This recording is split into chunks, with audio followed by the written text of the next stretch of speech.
Assalamualaikum warahmatullahi wabarakatuh. Perkenalkan, saya Ika Pratiwi dengan NIM 43010200166. Di sini saya tidak sendiri, saya ditemani oleh 3 rekan saya. Yang pertama Malik Suhardi, yang kedua Rodiatul Marwiyah, dan yang ketiga Muti Iswaria. Di sini kami akan menyampaikan beberapa materi yang telah kami pelajari kurang lebih setengah semester ini dengan mata kuliah Perancangan Sistem Informasi Manajemen dengan dosen pengampu Bapak Suprapto Agung. Langsung saja, materi yang pertama akan disampaikan oleh Muti Iswaria. Assalamualaikum warahmatullahi wabarakatuh. Perkenalkan, nama saya Muti Iswaria dengan NIM 43010200169. Di sini saya akan menyampaikan sedikit pemahaman saya mengenai materi yang pertama, yaitu perancangan sistem informasi. Perancangan sistem informasi merupakan pengembangan sistem baru dari sistem lama yang ada, di mana masalah-masalah yang terjadi pada sistem yang lama diharapkan sudah teratasi pada sistem yang baru. Perancangan sistem informasi adalah suatu kegiatan untuk merancang atau membuat dan membentuk pola-pola tertentu. Perancangan sistem informasi juga merupakan suatu tahapan kegiatan yang dilakukan seseorang atau kelompok dalam merancang atau membuat sistem sebelum sistem itu dibuat, dengan tujuan sistem yang dibangun sesuai dengan kebutuhan dan memecahkan atau dengan kebutuhan pengguna. Selanjutnya, sistem. Sistem merupakan seperangkat unsur yang saling terkait dalam suatu relasi di antara unsur-unsur tersebut dengan lingkungan. Syarat-syarat sistem yaitu: yang pertama, sistem harus dibentuk untuk menyelesaikan tujuan. Yang kedua, sistem harus mempunyai rencana yang ditetapkan. Selanjutnya, yang ketiga, adanya hubungan di antara elemen sistem. Yang keempat, unsur dasar dari proses atau arus informasi, energi dan material lebih penting daripada elemen sistem. Dan yang terakhir, tujuan organisasi lebih penting daripada tujuan elemen. Selanjutnya, analisis sistem. Analisis sistem dapat didefinisikan sebagai penguraian dari suatu sistem informasi yang utuh ke dalam bagian komponennya dengan maksud untuk mengidentifikasikan dan mengevaluasi permasalahan-permasalahan, kesempatan-kesempatan, hambatan-hambatan yang terjadi, dan kebutuhan yang diharapkan sehingga dapat diusulkan perbaikan-perbaikan. Langkah-langkah dalam tahap analisis sistem hampir sama dengan langkah-langkah yang dilakukan dalam mendefinisikan proyek-proyek sistem yang akan dikembangkan di tahap perencanaan sistem. Perbedaan pada analisis sistem ruang lingkup tugasnya lebih terinci. Selanjutnya, perancangan sistem. Perancangan sistem: setelah analisis sistem selesai dilakukan, maka analisis sistem telah mendapat gambaran dengan jelas apa yang harus dikerjakan. Tiba waktunya analisis sistem untuk memikirkan bagaimana cara membentuk sistem tersebut. Tahap ini disebut dengan perancangan sistem. Tujuan dari desain sistem secara umum adalah untuk memberikan gambaran secara umum kepada user tentang sistem yang baru. Desain sistem secara umum merupakan persiapan dari desain secara terinci. Desain secara umum mengidentifikasikan komponen-komponen sistem informasi yang akan didesain secara rinci.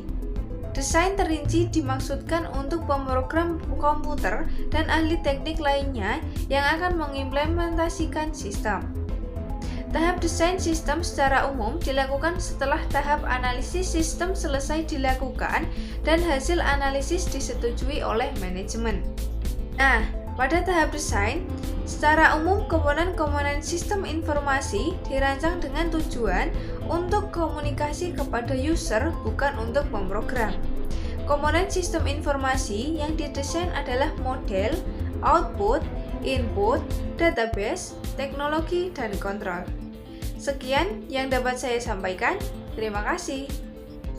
Materi yang kedua akan disampaikan oleh Rodiatul Marwiyah. Assalamualaikum warahmatullahi wabarakatuh. Saya Rodiatul Marwiyah dengan NIM 43010200155. Di sini saya akan menjelaskan sedikit mengenai materi yang kedua, yaitu mengenal metode pengembangan sistem informasi. Sebelum memulai sebuah pengembangan sistem informasi, yang perlu dilakukan adalah memilih metode apa yang akan digunakan. Nah, dalam dunia teknologi informasi terdapat beberapa metode, yakni yang pertama waterfall, rapid application development, lalu juga extreme programming, dan terakhir prototyping. Nah, kita masuk yang pertama, yaitu waterfall.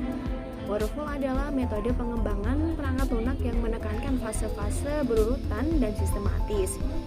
Metode ini pertama kali digunakan pada 1970 dan juga terdapat 6 tahapan, yakni requirement, design, implementation, verification, dan juga yang terakhir adalah maintenance.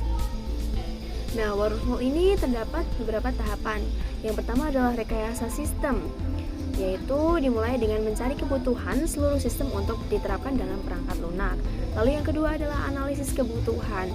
Nah, dalam pengembangan sistem otomatis membutuhkan komunikasi yang bertujuan memahami perangkat lunak yang diharapkan oleh pengguna dan keterbatasan perangkat lunak tersebut. Informasi ini biasanya diperoleh dengan wawancara, survei, ataupun diskusi. Lalu yang ketiga adalah desain. Desain sistem diaplikasikan dengan dasar dari hasil dari tahapan-tahapan sebelumnya. Lalu yang keempat adalah implementasi. Tahapan ini merupakan tahapan di mana seluruh desain dirubah menjadi kode program. Kode pada tahap ini masih berupa modul yang akan diintegrasikan menjadi sistem yang lengkap. Lalu yang selanjutnya adalah integration dan testing. Nah, pada tahap ini dilakukan penggabungan modul-modul yang sudah dibuat dan dilakukan.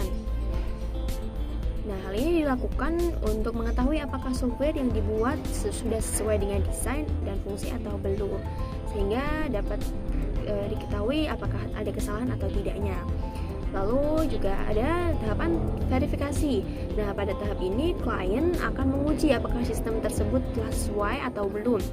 Lalu yang terakhir adalah operation and maintenance. Nah, ini tahap di mana instalasi dan proses perbaikan sistem sesuai yang dituju.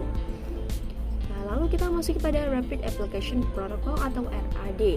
Nah, metode ini merupakan metode pendekatan untuk membangun aplikasi dengan teknik incremental. Nah, RAD ini menekankan siklus pembangunan pendek, singkat, dan juga cepat. RAD menggunakan metode iteratif, lalu juga model ini membutuhkan resource yang banyak, tetapi cocok untuk membangun aplikasi dalam skala besar. Nah, dalam penerapannya ialah yang pertama adalah pemrograman berbasis komponen, bukan prosedural. Lalu juga penekanan pada penggunaan ulang atau reuse komponen perangkat lunak yang telah ada. Lalu ada pembangkitan kode semi otomatis atau otomatis, dan yang terakhir adalah bekerja secara tim. Nah, selanjutnya kita masuk pada extreme programming. Nah, merupakan model yang termasuk pada pendekatan agile yang diperkenalkan oleh Ken Beck. Adalah metode pengembangan yang cepat, efisien, berisiko rendah, fleksibel, terprediksi, saintifik, dan juga menyenangkan. Nah, metode ini cenderung menggunakan object oriented. Juga tahapan yang harus dilalui adalah planning, design, coding, dan juga testing. Nah, lalu core value extreme programming itu ada dua aspek. Yang pertama adalah communication. Nah, kunci dari model communication ini adalah hubungan yang baik antar tim programming dan juga klien. Nah, sedangkan aspek simplicity yaitu semua pekerja dilakukan dengan sederhana dan praktis tanpa mengurangi fungsi utama, tidak terlalu rumit dalam desain, juga menghilangkan fitur-fitur yang tidak berguna. Lalu dalam core value extreme programming ini juga ada feedback. Nah, feedback ini selalu dievaluasi perkembangan aplikasi yang sedang dikerjakan, lalu juga dikumpulkan semua informasi di setiap interval waktu, dan juga feedback ini dijadikan sebagai indikator kemajuan proyek. Nah, lalu yang terakhir adalah prototyping. Nah, prototyping ini merupakan metode pengembangan sistem yang didasarkan pada working model. Dengan menggunakan metode ini, proses pengembangan akan menjadi lebih cepat dan ekonomis. Nah, Tapi prototyping ini memiliki kelebihan dan juga kekurangan. Nah, kelebihannya adalah user berperan aktif dalam pengembangan sistem, waktu menjadi singkat, adanya komunikasi dari user dan juga programmer, lalu juga programmer dapat bekerja lebih baik karena adanya komunikasi tersebut. Nah, lalu juga kita memiliki kekurangan dari prototyping ini, ialah yang pertama kualitas aplikasi belum teruji, lalu yang kedua teknik perancangan kurang baik, dan yang terakhir adalah bahasa dan algoritma yang digunakan sederhana.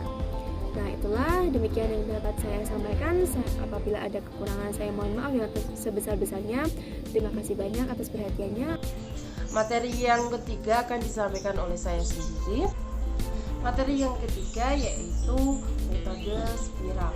Model spiral ini diperkenalkan pertama kalinya oleh Barry Boehm pada makalahnya yang berjudul Spiral Model of Software Development and Enhancement. Barry Boehm menjelaskan bahwa model spiral merupakan model yang sangat berguna untuk melakukan pembangunan proyek-proyek besar, dan prosesnya dilakukan dengan memperhatikan resiko proyek tersebut sehingga pada akhirnya akan menghasilkan model proses yang tepat dan sesuai dengan kebutuhan penggunanya. Model spiral ini ialah salah satu metode yang dapat digunakan dalam pengembangan perangkat lunak. Model spiral ini juga merupakan penggabungan dari model prototyping dan model waterfall. Model prototyping yang fokus pada penyajian atau presentasinya kepada user dengan format input dan output, kemudian perangkat lunak akan dievaluasi. Model waterfall yang fokus kepada proses pengembangan perangkat lunak yang sistematis atau berurutan. Model spiral menekankan pada analisa resiko setiap tahapnya.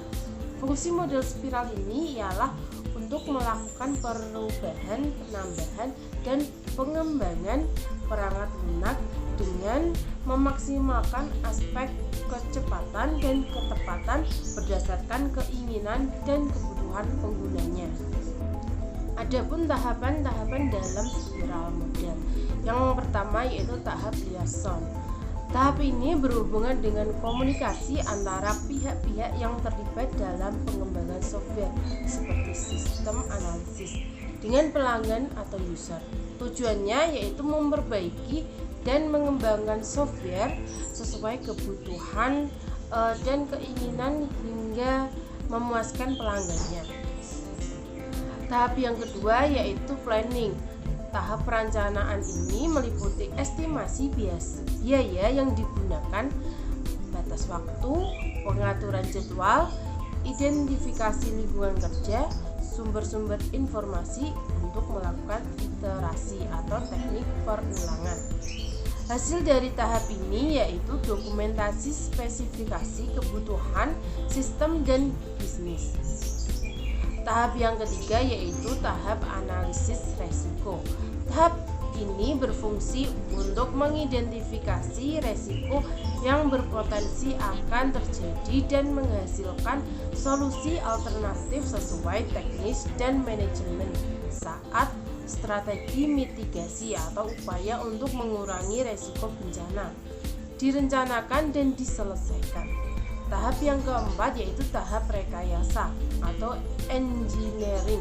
Tahap ini merupakan beberapa kegiatan yang akan dilakukan, yaitu menguji, coding dan mengembangkan software, menginstal software, membuat prototipe, mendesain dokumen, meringkas sesuatu, pengujian software, membuat laporan atas kekurangan dari software agar segera diperbaiki. Yang selanjutnya yaitu tahap evaluasi. Tahap ini yaitu menggunakan sistem analisis, yaitu membutuhkan masukan dan tanggapan dari para user dalam mengevaluasi perangkat atau produk yang diuji dan memastikan bahwa produk tersebut dibutuhkan sesuai dengan ketentuan yang telah dibicarakan di awal dengan user. Yang selanjutnya yaitu terdapat metode FAST atau Framework for the application for system technique, yaitu pengembangan sistem. Adapun fase-fase dalam metode FAST. Yang pertama yaitu scope definition atau definisi lingkup.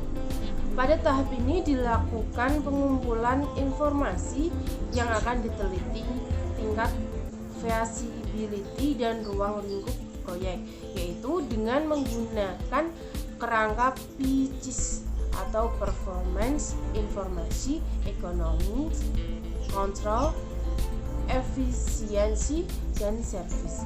Hal ini dilakukan untuk menemukan inti masalah yang ada atau problems, kesempatan untuk meningkatkan kinerja organisasi atau opportunity, dan kebutuhan-kebutuhan yang baru yang dibebankan oleh pihak manajemen atau pemerintah.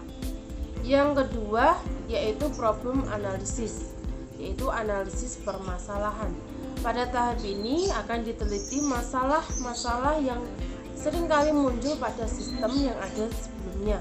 Dalam hal ini, project charter yang dihasilkan dari tahapan preliminary investigation adalah kunci utamanya.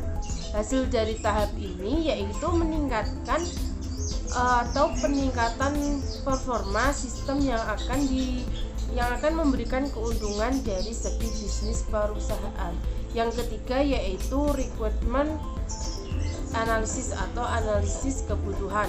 Pada tahap ini dilakukan pengurutan prioritas dari kebutuhan bisnis yang ada. Tujuannya yaitu mengidentifikasi data, proses, dan antarmuka yang diinginkan pengguna dari sistem yang baru.